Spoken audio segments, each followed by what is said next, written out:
ಕೊಟ್ಟಿಲ್ಲೇನೋ ಅದು ಕನಿಷ್ಠ ಏನ್ ಮಾಡ್ತಾರೆ, ಮುಗಿದ ಜೀವ ಕೊಟ್ಟೋದಲ್ಲ, ಅದು ಒಂದಕ್ಕೋಸ್ಕರ ದೇವ್ರಿಗೆ ಕಾಣಿಸ್ಕೊಳ್ಬೇಕು. ಆ ಜೀವ ಕೊಟ್ಟಂತೆ ಮನೆ ಕಟ್ತೇವು, ಜೀವ ಕೊಟ್ಟಂತೆ ನಾವು ಮನೆ ಕಟ್ತೇವೆ, ನಾವು ಹೊಲ ಖರೀದಿ ಮಾಡ್ತೇವೆ, ಕೆಲಸ ಮಾಡ್ಕೊಳ್ತೇವೆ, ಅಲ್ಲಿ ದುಡಿತೇವೆ, ಇಲ್ಲಿ ದುಡಿತೇವೆ, ಎಲ್ಲ ದುಡಿತೇವೆ. ಒಂದ್ ವೇಳೆ ಆತನ ಕೊಟ್ಟಂತ ಜೀವ ತೀರಿಕೊಂಡ್ರೆ ಯಾರು ಕೆಲಸ ಕರೆಯೋದಿಲ್ಲ ಅಂದ್ರೆ ಅರ್ಥ. ಅದಕ್ಕೆ ಹೇಳ್ತಾನೆ, ನಾನು ಉಳಿದಿರುವುದು ದೇವರ ಕರುಣೆ, ಆತನ ಕೃಪೆ, ಆತನ ದಯದಿಂದ ನಾವೆಲ್ಲ ಬದುಕ್ತಾ ಇದ್ದೀವಿ. ಎಷ್ಟು 6 ತಿಂಗಳು ಮುಗಿದೋಯ್ತು ಅಂದ್ರೆ ಇದರ್ಥ 6 ತಿಂಗಳು ಮುಗಿದೈತಂದ್ರೆ ಇದರ ಅರ್ಥ ಏನಂದ್ರೆ, ಈಗ ಒಂದ್ ವೇಳೆ ನಮ್ಗೆ ಈಗ 22 ಏಜ್ ಇದೆ ಅಂದ್ರೆ 22 ವರೆ ಬಂದಿರ ಅಂದ್ರೆ ಇದ್ರ ಅರ್ಥ ಹೋಗ್ಬಿಟ್ಟು ಅಂದಿರ 6 ದಿನಗಳು ಹೋಗ್ಬಿಟ್ಟು. ಮತ್ತೆ ಆಮೇಲೆ ಇನ್ನೊಂದು 6 ದಿನ 6 ತಿಂಗಳು ಹೋಗಿ ಅಥವಾ 25 ಮುಗಿದಾಗ 23 ಹೋಯ್ತು, 24 60 61 ಹೋಯ್ತು ಅಂದಿರ ಅರ್ಥ. ಅಂದ್ರೆ ನಾವ್ ಇದು ಬರ್ತಾ ಹೋಯ್ತಾ ಹೋದಂಗೆ 1 ಮೆಟ್ಲ 2 ಮೆಟ್ಲ ಎಲ್ಲಿ ಹೋಯ್ತಾ ಇದ್ದೀವಿ? ಈಗ 1 ಮೆಟ್ಲು ಇಟ್ಟು, ಇನ್ನೊಂದು ಮೆಟ್ಲು ಇಟ್ಟು, 1 ಮೆಟ್ಲು ಇಟ್ಟು ಹೋಯ್ತಾ ಇದ್ದೀವಿ. ಎಲ್ಲಿ ಹೋಯ್ತಾ ಇದ್ದೀವಿ? 6 ಅಡಿ 3 ಅಡಿ 6 ಅಡಿ 3 ಅಡಿ ಹೋಯ್ತಾ ಇದ್ದೀವಿ. ಅಂದ್ರೆ ಅರ್ಥ ಅದೆಲ್ಲ ಹೋಯ್ತೇವೆ. ಆಮೇಲೆ ಏನೇನೋ ಆಯ್ತದ, ಆದ್ರೂ ಅದು ಹೇಗೆ ಇದ್ರು ಮತ್ತೆ ಯಾವ ಸಮಯ ಬರ್ತೋ ಆ ಸಮಯ ದೇವರು ಬರ್ತಾನೆ. ಯಾವಾಗ ಕರ್ಕೊಂಡ್ಬೇಕು ಅಲ್ಲಿ ಕರ್ಕೊಂಡಿರ್ತಾನೆ. ಅಂದ್ರೆ ಯಾಕೆ ವಿಷಯ ಅಂತಂದ್ರೆ ಅದ್ರ ಅಷ್ಟು ಒಳಗಾಗಿ ದೇವರನ್ನು ಸರಿಯಾಗಿ ಅರ್ಥ ಮಾಡ್ಕೊಂಡು, ದೇವರನ್ನ ಕರೆಕ್ಟ್ ಅರ್ಥ ಮಾಡ್ಕೊಂಡು. ಯಾಕಂದ್ರೆ ದೇವರು ನಮ್ಗೆ ಜ್ಞಾನ ಕೊಟ್ಟಿದ್ದಾರೆ. ಹೆಂಗೋ ಆ ದೇವ್ರ ಜ್ಞಾನ ಕೊಟ್ಟಿ ಅಂದ್ರೆ ಹೆಂಗ್ ಬೇಕಾಗಿ ತಿಳ್ಕೊಬೋದು ಅವಶ್ಯಕತೆ ಅಂತ ಕರೆಕ್ಟ್ ದೇವ್ರಿಗೆ ಹೇಳ್ತಾನೆ. ಆದ್ರೆ ಇವತ್ತು ನಾವು ಹೊಳೆದಿದ್ದೇವೆ ನಿಜ. ಆದ್ರೆ ಒಂದು ಹೊಸ ಓದಿರಿ, ವಿಮೋಚನೆ ಕಾಂಡ, ಒಂದು ಹೊಸ ಓದಿರಿ ವಿಮೋಚನೆ ಕಾಂಡ, ಅಂದ್ರೆ 5ನೇ ಅಧ್ಯಾಯ, ಅದ್ರ 5ನೇ ಅಧ್ಯಾಯ, ಅದು 3ನೇ ವಾಸ. ಚಿಕ್ಕ ಜೋರಾಗಿ ಓದ್ಬಹುದು. ವಿಮೋಚನೆ ಕಾಂಡ 5ನೇ ಅಧ್ಯಾಯ, ಅದು 3ನೇ ವಾಸ.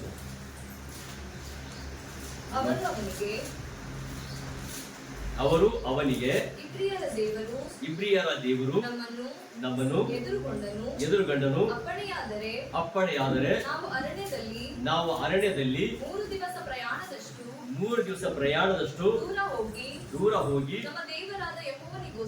ನಮ್ಮ ದೇವರ ಯೆಹೋವನಿಗೋಸ್ಕರ ಯಜ್ಞ ಮಾಡಿ ಬರುವೆವು.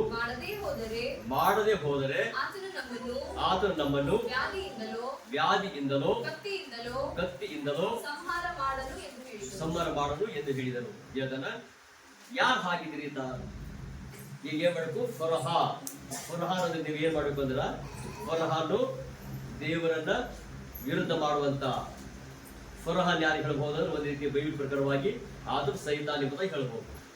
ಆ ಸೈತಾನು ಆಮೇಲೆ ಆತನ ಹೇಳ್ತಾರೆ ಫರೋಹಾನ್ ಅರಸನ ಮಾಡ್ತಾನೆ. ಆತನ ಪ್ರಾರ್ಥನೆ ಮಾಡಿ ಬಿಡೋದು. ಯಾಕಂದ್ರ ಯಾಕೆ ಬಿಡ್ತೇವೆ ಅಂತ ಹೇಳಿದಾಗ ಅಲ್ಲಿ ಮೋಸೆ ಮತ್ತು ಅರೋನರು ಹೋಗಿ ಅಲ್ಲಿ ಏನ್ ಹೇಳ್ತಾರಂದ್ರ, ನಮ್ಮ ಜನರನ್ನ ನನಗೆ ಆರಾಧನೆ ಮಾಡಿ ಬಿಡ್ಬೇಕಂತ ಹೇಳ್ತಾರೆ.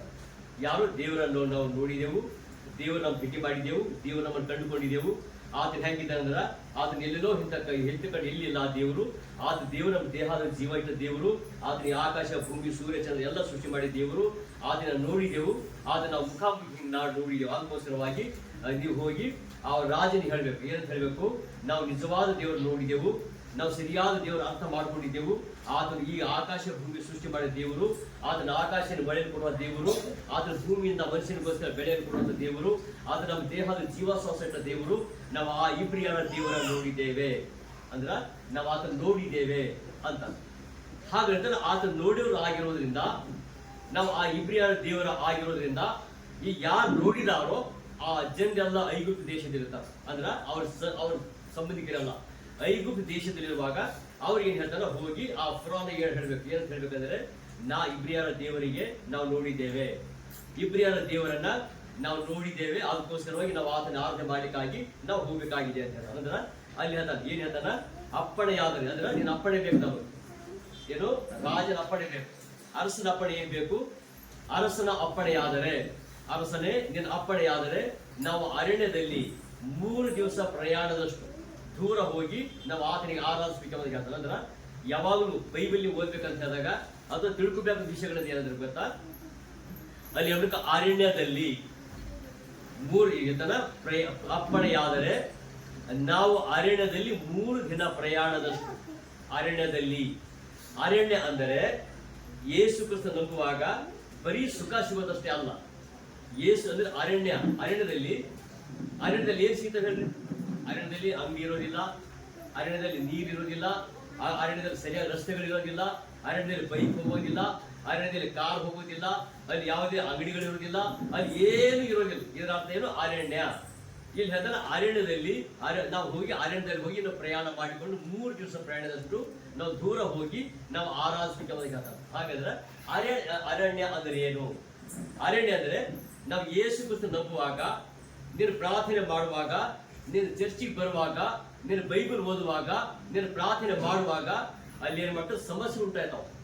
ಸಮಸ್ಯೆ ಅಂದ್ರೆ ಎಕ್ಸಾಂಪಲ್, ಈಗ ನೀನು ಒಂದ್ ವೇಳೆ ಪ್ರಾರ್ಥನೆ ಮಾಡಿದರೆ, ನೀನು ಒಂದು ಪ್ರಾರ್ಥನೆ ಮಾಡಿದ್ರೆ ನೀನು ಹೇಳ್ತಾರೆ ಕನಿಷ್ಠ ಗಂಡನಿಗೆ ಪ್ರಾರ್ಥನೆ ಮಾಡುವಾಗ ಅಥವಾ ಹೆಂಡತಿ ಪ್ರಾರ್ಥನೆ ಮಾಡುವಾಗ ಅಲ್ಲಿ ಹೇಳ್ತಾರೆ, ಗಂಡ ಹೇಳ್ತಾನೆ ಜಲ್ದಿ ಇವತ್ತು ನೀನು ಪ್ರೇಯರ್ ಮಾಡ್ಕೋಬೇಡ, ಅವಸರವಾಗಿ ನಾನು ಡ್ಯೂಟಿಗೆ ಹೋಗ್ಬೇಕಾಗಿದೆ, ನಾನು ಯಾವುದೋ ಊರಿಗೆ ಪ್ರಯಾಣ ಮಾಡ್ಬೇಕಾಗಿದೆ, ಅದಕ್ಕೋಸ್ಕರವಾಗಿ ನಾವು ಹೋಗಿದ ತರ ನೀವು ಪ್ರಾರ್ಥನೆ ಮಾಡ್ಕೋ, ಯಾಕಂದ್ರೆ ನನ್ನ ಅದು ಪ್ರಯಾಣ ನಾನು ಹೋಗ್ಬೇಕಾಗಿದೆ, ಅದಕ್ಕೋಸ್ಕರವಾಗಿ ಇಂಥ ಸಮಸ್ಯೆಗಳು ಬರ್ತಾ ಇರ್ತಾವ. ಆದ್ರೆ ಅಲ್ಲಿ ಹೇಳ್ತಾನೆ ಆ ಸಮಸ್ಯೆ ಬರ್ತಿರುವಾಗ ದೇವರ ವಾಕ್ಯ ಹೇಳ್ತಾನೆ ಆ ಅರಣ್ಯ ಪ್ರಯಾಣದಲ್ಲಿ ನಾವು ಪ್ರಯಾಣ ಮಾಡುವಾಗ ನಾವೆಲ್ಲ ಬಂದು ಪ್ರಾರ್ಥನೆ ಬರುವಾಗ ಸುತ್ತಮುತ್ತಿನ ಜನ ಹೇಳ್ಬೋದು, ನಿಮ್ಮನ್ನು ಏನ್ ಹೇಳ್ಬೋದು ಅಂದ್ರೆ, ನೀವು ಒಂದೇಳೆ ಅಲ್ಲಿ ನೀವು ಯೇಸು ಬರ್ತಾ ಇದ್ದೀರಲ್ಲ, ಒಂದೇ ಪ್ರಾರ್ಥನೆ ಹೋಗ್ತಾ ಇದ್ದೀರಲ್ಲ, ಒಂದೇ ಚರ್ಚಿಗೆ ಹೋಗ್ತಾ ಇದ್ದೀರಲ್ಲ, ಒಂದೇ ಹೋಗುವಾಗ ನಾವು ನೀವು ಸಮಾಜ ಹೊರಗೆ ಹಾಕ್ತೇವೆ ಎಂಬುದಾಗಿ ಹೇಳ್ಬೋದು.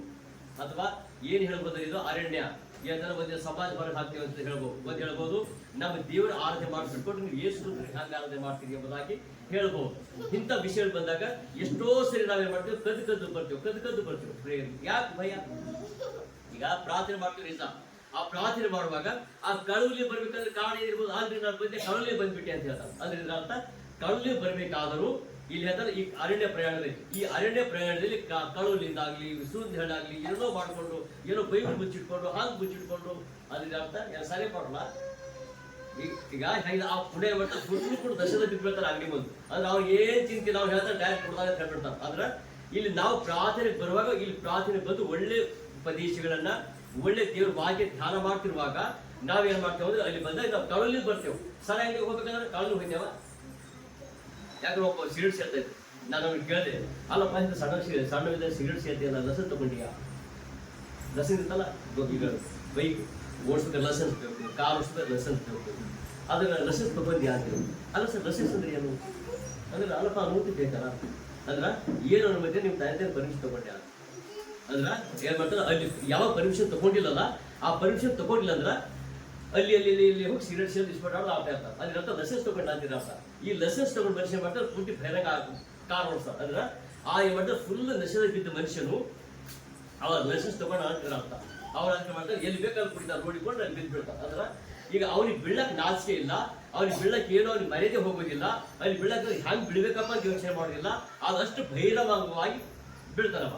ಹಾಗಾದ್ರೆ ಪ್ರಾರ್ಥನೆ ಬರ್ಬೇಕಾದ್ರೆ ಕದ್ ಬರ್ತೇವಲ್ಲ, ಪ್ರಾರ್ಥನೆ ಬರ್ಬೇಕಾದ್ರೆ ಇನ್ನೊಬ್ರಿಗೆ ಏನಂತಾರೋ ಅಂದ್ಕೊಂಡು ಬರ್ತೇವಲ್ಲ, ಅದು ಹುಡುಕದ ಭಯ ಇದೆ, ಭಯ ಇಲ್ಲ ಅವ್ನಿಗೆ. ಆದ್ರೆ ಇಲ್ಲಿ ಬೈಬಲ್ ಹೇಳ್ತಾನ ಆ ಹುಡುಕನ ಏನೂ ಇಲ್ಲ, ಆದ್ರೆ ಇಲ್ಲಿ ಪ್ರಾರ್ಥನೆ ಬರೋ ಮಾತ್ರ ಭಯ. ಯಾಕೆ ಭಯ? ಅದಕ್ಕೆ ಬೈಬಲ್ ಹೇಳ್ತಾನ ಅದು ಅರಣ್ಯ ಪ್ರಯಾಣದ್ರೀಗ ಅಲ್ಲಿ ಕಷ್ಟ ಇದೆ, ನಿನ್ಗೆ ಅವಮಾನ ಮಾಡ್ತಾರ, ನಿನ್ಗೆ ನಿಂದಿಸ್ತಾರ, ನಿನ್ಗೆ ಬೇಯ್ತಾರ, ನಿನ್ ಸಮಯ ಹೊರಗೆ ಹಾಕ್ತಿ ಅಂತ ಹೇಳ್ತಾರ, ನೀನು ಏನು ಹಾಕ್ತಾರ. ಹಾಗಾದ್ರೆ ನೀನು ಯಾರು ಬೇಕು? ಈಗ ಆ ಭಯ ಬರ್ಬೇಕಾದ್ರೆ ಕಾರಣ ಏನೋ, ಭಯ ಬಿಟ್ಟು ಬರ್ಬೇಕಾದ್ರ ನೀ ಯಾರ ಬಳಿ ಬರ್ತಾ, ಯಾರ ಜೊತೆ ಯಾರ ಸಮೀಪ ಬರ್ತಾ ಇದ್ದೀರಿ? ದೇವ್ರ ಬಳಿ ಬರ್ತಾ ಇದ್ರಿ. ಆ ದೇವ್ರಿಗೆ ಬಳಿ ಬರುವಾಗ ನೀನು ದೇವ್ರು ಬೇಕಾದ್ರೆ ಇಲ್ಲಿ ಹೇಳ್ತಾನ ಇವ್ರಿಗೆ ಭಯ ಇತ್ತು, ಅದೆಲ್ಲ ಅನುಮತಿ ತಗೊಂಡಿದ್ದಾರೆ. ಅನುಮತಿ ಹೇಳ್ತಾನೆ ನೀನು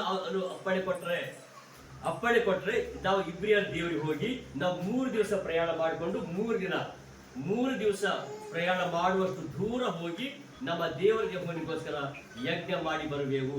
ಅಂದ್ರ 3 ದಿವಸ ಪ್ರಯಾಣ ಮಾಡ್ತೇವೆ ಅಂತ. ಅಂದ್ರೆ 3 ದಿವಸ ಪ್ರಯಾಣ ಅಂದ್ರೆ 3 ದಿನ ಪ್ರಯಾಣಗಳು. ಆ 3 ದಿನ ಪ್ರಯಾಣಗಳಂದ್ರೆ ಯಾಕೆ ಬಂದು ಅಲ್ಲಿಂದ ನಡ್ಕೊಡ್ಬೇಕು? ಅವ್ರು ಬಸ್ ಅವ್ರು ಯಾವ ಇಲ್ಲ. 3 ದಿನ ಪ್ರಯಾಣ ಅಂದ್ರೆ ಅರಣ್ಯ ಅಂದ್ರೆ ಕಷ್ಟಗಳು, ಅರಣ್ಯ ಅಂದ್ರೆ ಸಮಾಜ ಹೊರಗೆ ಹಾಕ್ಬಿಡೋದು, ಇವೆಲ್ಲ ಗಂಟೆಗೆ ಬಂದು ಬಡಿಯುವಂಥದ್ದು, ನೀವು ಪ್ರಾರ್ಥನೆ ಮಾಡೋ, ನೀನು ಪ್ರಾರ್ಥನೆ ಹೋಗೋಣ ಅಂತ ಹೇಳೋದು, ಅದೆಲ್ಲ ಮಾಡಿ ಇವೆಲ್ಲ ಸಮಸ್ಯೆಗಳು ಬರ್ತಾವಲ್ಲ. ಈ ಸಮಸ್ಯೆ ಬರ್ತಾ ಇರೋದು ಅರಣ್ಯ. 3 ದಿವಸ ಪ್ರಯಾಣ ಅಂತ ಹೇಳುವಾಗ ಅಲ್ಲಿ ಹೇಳ್ತಾರೆ ಅದು ಹೋಗಿ ಇಲ್ಲಿ ಬಂದು ಇಲ್ಲಿಂದ ಬಿಟ್ಟು ನಾವು ಅಲ್ಲಿ ಹೋಗ್ತೇವಲ್ಲ, ಹೋದಾಗ ಇಲ್ಲಿ ಮಟ್ಟ 3 ದಿನ ಪ್ರಯಾಣ ಅಂತ ಹೇಳುವಾಗ ಅದು ಏನ್ ಸೂಚಿಸ್ತದೆ ಅಂತಂದ್ರೆ ಇಲ್ಲಿ ಬ್ಯಾಪ್ಟಿಸಮ್, ದೀಕ್ಷಾ ಸ್ನಾನ.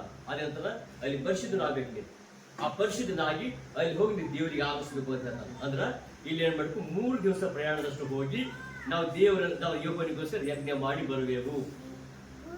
ಯಜ್ಞ ಮಾಡ್ಬೇಕು, ನೀವು ಪ್ರಾರ್ಥನೆ ಬರಬೇಕು.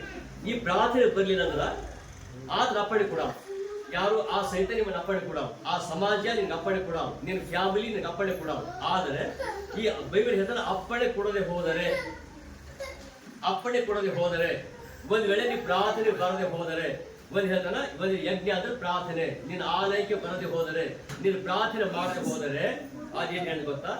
ಅಲ್ಲಿ ಹೇಳ್ತಾ ಏನ್ ಹೇಳ್ತಾ ಅಂದ್ರೆ ಈಗ ಅಲ್ಲಿ ನೀನು ದೇವರ ಯಜ್ಞಗೋಸ್ಕರ ಯಜ್ಞ ಮಾಡಿ ಬರುವೆವು, ಮಾಡದೆ ಹೋದರೆ ಅಲ್ಲಿ ಹೇಳ್ತಾರ ಒಂದೇ ಯಜ್ಞ ಅಂದ್ರೆ ನೀವು ಪ್ರಾರ್ಥನೆ ಮಾಡದೆ ಹೋದರೆ, ನೀವು ಒಂದ್ ವೇಳೆ ದೇವರ ಆಲಯಕ್ಕೆ ಬರದೆ ಹೋದರೆ, ನೀವು ಅಂದ್ರೆ ಪ್ರಾರ್ಥನೆ ದೇವರ ವಾಕ್ಯ ಓದದೆ ಹೋದರೆ, ಇಲ್ಲಿ ಹೇಳ್ತಾನ ಮಾಡದೆ ಹೋದರೆ ಆತನು ನಮ್ಮನ್ನು ವ್ಯಾಧಿಯಿಂದಲೋ ಅಂದ್ರ ವ್ಯಾಧಿ ರೋಗದಿಂದಲೋ ಕತ್ತಿಯಿಂದಲೋ ನಮ್ಮನ್ನು ಸಂಹಾರ ಮಾಡುವನು.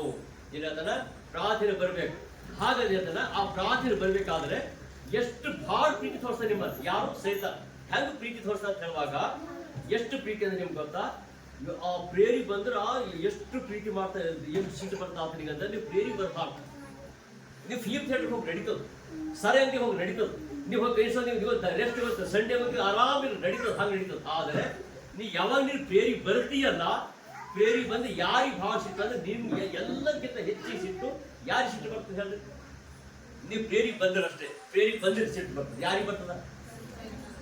ಯಾಕೆ ಬರ್ಬೋದು ಹೇಳ್ರಿ? ಹೇಳ್ತಾನ ನಿಮ್ಗೆ ಎಷ್ಟು ಕಾಳಜಿ ಇದೆಯಪ್ಪ, ಹೇಳ್ತಾನ ಈಗ ಒಂದು ಕಾಳಜಿ ಇದೆ. ಕಾಳಜಿ ಅಂದ್ರ ಈಗ ಹೇಳ್ಬೇಕಂತ ಆ ಕಾಳಜಿ ಅಂದಾಗ ನಾವು ಈಗ ಹೇಳ್ತಾನ ಕಾಳಜಿ ಹೆಂಗ್ ಕಾಳಜಿ ಮಾಡ್ತಾನ ನಾವು ಹೇಳ್ತಾನ ವ್ಯಾಧಿಯಿಂದಲೋ ಕತ್ತಿಯಿಂದಲೋ ನಮ್ಮನ್ನು ಸಂಹಾರ ಮಾಡ್ತಾ ನಾವು ಹೋಗ್ಬೇಕು ಅಂತ. ನೀನು ರೋಗ ಬರ್ಬಾರ್ದಂದ್ರ ಎಲ್ಲಿ ಬರ್ಬೇಕೀಗ? ಇಲ್ಲಾಂದ್ರೆ ಬರ್ಲಿಲ್ಲ ಅಂದ್ರ ರೋಗದಿಂದಲೋ, ಬರ್ಲಿಲ್ಲ ಅಂದ್ರ ಕತ್ತಿಯಿಂದಲೋ ನೀನು ಸಂಹಾರ ಮಾಡ್ತಾನ ಅಂತ ಹೇಳ್ತಾನೆ ಬೈಬಲ್. ಸಂಹಾರ ಮಾಡ್ತಾನೆ. ಯಾಕಂದ್ರ ನೀನ್ ಎಲ್ಲಿ ಬರ್ಬೇಕಾಗಿದೆ? ದೇವ್ರ ಬಳಿ ಬರ್ಬೇಕಾಗಿದೆಯಲ್ಲ, ಆ ದೇವ್ರ ಬಳಿ ಬಂದು ಆಶೀರ್ವಾದ ಪಡೆದುಕೊಳ್ಬೇಕಾಗಿದೆಯಲ್ಲ. ರೋಗ ಬಂದಾಗ ದೇವ್ರ ಬಳಿಗೆ ಬರ್ತೀಯಲ್ಲ, ಯಾವ್ದೋ ಆಕ್ಸಿಡೆಂಟ್ ಆದಾಗ ದೇವ್ರ ಬಳಿಗೆ ಬರ್ತೀಯಲ್ಲ, ಎಲ್ಲಿ ಬರ್ತದೆ ಅವಾಗ ಬರುತ್ತೆ ಫಸ್ಟ್ ಟೈಮ್ ಬಂದ್ಬಿಡು ಅಂದ್ರೆ ಅದ್ ಬಂದ್ಮೇಲೆ ನಾನು ಹಂಗಾಗಿದೆ ಪ್ರೇರ್ ಮಾಡೋದು ಬೇಡ. ಇದು ಯಾವಾಗಲೂ ಪ್ರೇರಿ ಬರ್ತಾ ಇರ್ಬೇಕು, ದೇವ್ರ ಸಹ ಕಾಣಿಸ್ಕೊತಾ ಇರ್ಬೇಕು. ಆ ಕಾಣಿಸ್ಕೊತಾ ಇರ್ಬೇಕಂತ ಹೇಳುವಾಗ ಒಂದೇ ಕಾಣಿಸ್ಕೊಳ್ಳದೆ ಹೋದರೆ, ಈಗ ಒಂದೇ ಕಾಣಿಸ್ಕೊಳ್ಳದೆ ಹೋದರೆ ಯಾವುದೋ ನೀನು ಹಾಕಿ ನುಗ್ಬಿಡ್ತಾ ಅಂತಿದ್ರ ಅರ್ಥ. ಈಗ ಹೇಳ್ತಾನೆ ಆದ್ರೆ ಹೇಳ್ತಾನೆ ಅಪ್ಪಣೆ ಕೊಡು, ಅವನು ಹೇಳ್ತಾನೆ ಅಪ್ಪಣೆ ಕೊಡು. ಆದ್ರೆ 4 ವರ್ಷ ಹಂಗೆ ಕಂಟಿನ್ಯೂ ಹಂಗೆ ಐಗುಪ್ತರ ಅರಸನು ಅವರಿಗೆ ಮೋಶೆಯೇ ಅರೋನನೇ ಈ ಜನರು ತಮ್ಮ ಕೆಲಸವನ್ನು ಬಿಡುವಂತೆ ನೀವು ಯಾಕೆ ಮಾಡುತ್ತೀರಿ? ನಿಮ್ಮ ಬಿಟ್ಟಿ ಕೆಲಸಕ್ಕೆ ನಡೆಯಿರಿ ಎಂದು ಹೇಳಿದನು. ಇಲ್ಲಿ ಆತನ ಅಲ್ಲಿ ಐಗುಪ್ತ ಅರಸನು ಅದು ಸೈತಾನನು ಮೋಸೆ ಅರೋನರೇ ಈ ಜನರು ತಮ್ಮ ಕೆಲಸ ಬಿಡುವಂತೆ ನೀವು ಯಾಕೆ ಮಾಡುತ್ತೀರಿ ಅಂದ್ರ ಪಾಸ್ಟರ್ ಏನ್ ಹೇಳ್ತಾರೆ ನಿಮಗ? ಸಂಡೆ ಬರ್ಬೇಕು ಅಂತ ಅಂದ್ರ ಸಂಡೆ ಬಿಡ್ಬೇಕು ನೀವು ಅಂತ ಹೇಳ್ತಾರೆ. ಇಲ್ಲಿ ಉಪವಾಸ ಬಿಡ್ಬೇಕು ನಿಮ್ಗೆ ಅಂತ ಹೇಳ್ತಾರೆ. ಅಂದ್ರ ಫರಾನ್ ಹೇಳ್ತಾರೆ ಯಾಕೆ ಜನರು ಸುಮ್ಮನೆ ಮೋಸೆ ಅರೋನರೇ ಯಾಕೆ ನೀವು ತೊಂದರೆ ಕೊಡ್ತೀರಿ ಅಂತ? ಯಾಕಂದ್ರ ಪಾಪ ಕೆಲ್ಸಕ್ಕೆ ಹೋದ್ರೆ ಏನ್ ಸಿಗ್ತು ಹೇಳ್ರಿ?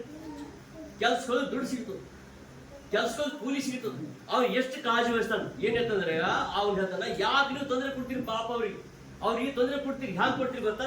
ಇವತ್ತು ಪ್ರೇಯರ್ ಅದ ಬರ ಅಂತ ಹೇಳಿ, ಜೀವನ ಕೂಟ ಇದೆ ಬರ ಅಂತ ಹೇಳ್ತೀರಿ, ಒಂದೇನೋ ಫಾಸ್ಟಿಂಗ್ ಪ್ರೇಯರ್ ಅಂತ ಕರಿತೀರಿ, ನೀವು ಬಹಳ ಕರಿತಾನೆ ಇರ್ತೀರಲ್ಲ.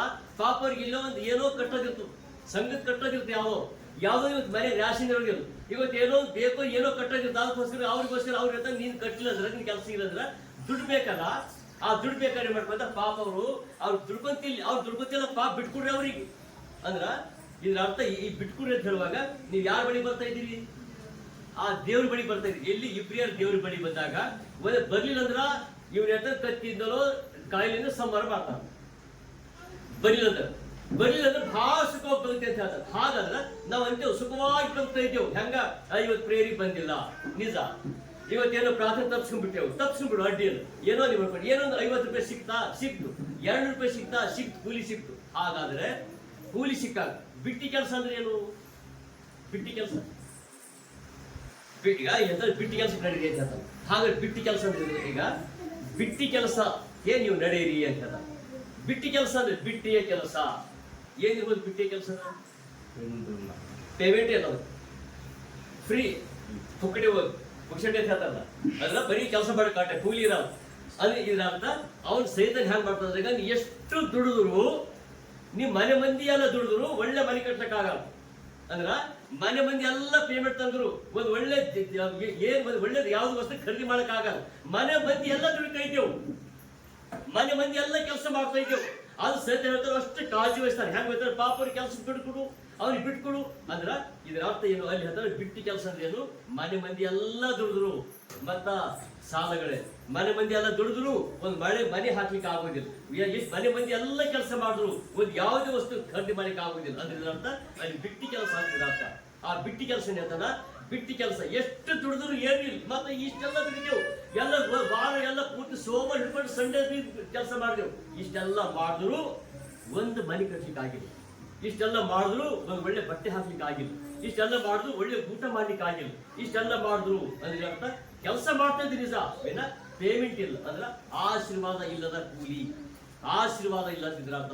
ಆದ್ರ ಇಲ್ಲಿ ಬೈಬಲ್ ಹೇಳ್ತಾರ, ಅದ್ ಹೇಳ್ತಾರೆ ಬಿಟ್ಟಿ ಕೆಲಸ ಅಂತ ಹೇಳಿ ಅವ್ರು ಎಷ್ಟು ಕಾಳಜಿ ವಹಿಸ್ತಾರ, ಪಾಪ ಅವ್ರು ದುಡ್ಕೊಂಡು ಬಿಡ್ಲಿ ಅಂತ ಹೇಳ್ತಾರೆ. ಅಂದ್ರ ದುಡ್ಕೊಂಡು ಪಾಪ ಯಾಕಂದ್ರ ಅವ್ರೆಲ್ಲ ಸಂಘ ಕಟ್ಟೋದಂತೂ ಯಾರು ಕಟ್ಟೋದಂತ ಇರ್ತದ, ಅಲ್ಲಿ ಏನೋ ಫೀಸ್ ಕಟ್ಟೋದಂತ ಇರ್ತದ, ಏನೋ ಕಟ್ಟೋದಿರ್ತ ಪಾಪ ಅವ್ರಿಗೆ. ಮೋಸರಿಗೆ ಯಾಕೆ ಅವ್ರು ತೊಂದರೆ ಕೊಡ್ತೀರಿ? ಹಾಗಾದ್ರ ಇಲ್ಲಿ ಹತ್ರ ಮೋಸರಿಗೆ ಯಾಕೆ ತೊಂದರೆ ಕೊಡ್ತೀರಿ ಅಂತ ಹೇಳುವಾಗ, ಈ ಮೋಸರಿಗೆ ಎಲ್ಲಿ ಬಾತ್ ಕರೀತಾರ, ಆ ರೋಗದಿಂದ ಸಾಯಬಾರ್ದು ಅಂತ, ಆ ಕತ್ತಿಯಿಂದ ಸಂಬಂಧ ಆಗಬಾರ್ದು ಅಂತ ಹೇಳಿ.